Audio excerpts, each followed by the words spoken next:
News first ಲೈವ್ಗೆ ಸ್ವಾಗತ. ನಾನು ಜಗದೀಶ್ ಖಾಶಂಪುರ್. ಮೊದಲಿಗೆ ಈ ಕ್ಷಣದ ಹೆಡ್ಲೈನ್ಸ್. ಸೋನಿಯಾ ನೇತೃತ್ವದಲ್ಲಿ ಚರ್ಚೆ ಬಳಿಕ ಕರ್ನಾಟಕದ ಕುರ್ಚಿ ಕದನ ಫೈನಲ್. ಶನಿವಾರ ಸಿಎಂ ಡಿಸಿಎಂಗೆ ಜೊತೆಯಲ್ಲಿ ಸಭೆ ನಡೆಸಲಿರುವಂತಹ ಸೋನಿಯಾ ಮತ್ತು ರಾಹುಲ್.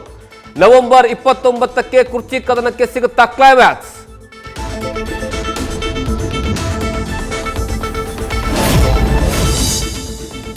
ನನ್ನ ಪ್ರಕಾರ ರಾಜ್ಯದಲ್ಲಿ ಸಿಎಂ ಬದಲಾವಣೆ ಅಗತ್ಯವಿಲ್ಲ. ಸಿದ್ದರಾಮಯ್ಯನವರೇ 5 ವರ್ಷ ಮುಖ್ಯಮಂತ್ರಿ ಆಗಿರುತ್ತಾರೆ.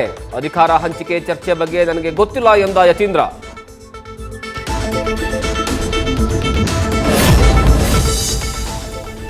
ಮುಖ್ಯಮಂತ್ರಿ ಕುರ್ಚಿ ಫೈಟ್ಗೆ ಸ್ವಾಮೀಜಿಗಳ ಎಂಟ್ರಿ.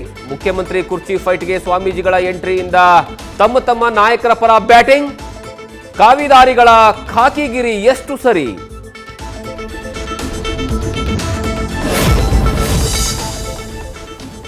ಆಗಿರುವ ಒಪ್ಪಂದದಂತೆ ಡಿಕೆ ಶಿವಕುಮಾರ್ಗೆ ಸ್ಥಾನವನ್ನು ನೀಡಿ. ಕನಕಪುರ ಕಲಿಫರ ರಾಜ್ಯ ಒಕ್ಕಲಿಗ ಸಂಘದಿಂದ ಬ್ಯಾಟಿಂಗ್. ಸ್ಥಾನ ಕೊಡದಿದ್ರೆ ಮುಂದಿನ ಚುನಾವಣೆಯಲ್ಲಿ ಬುದ್ಧಿ ಕಲಿಸ್ತೇವೆ ಅಂತ ಎಚ್ಚರಿಕೆ.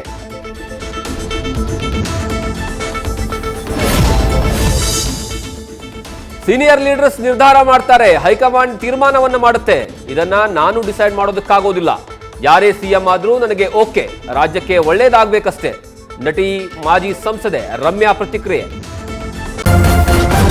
ನ್ಯೂಸ್ ಫಸ್ಟ್ ನಿರ್ಭೀತಿಯಿಂದ ನಿಮ್ಮ ಪರವಾಗಿ.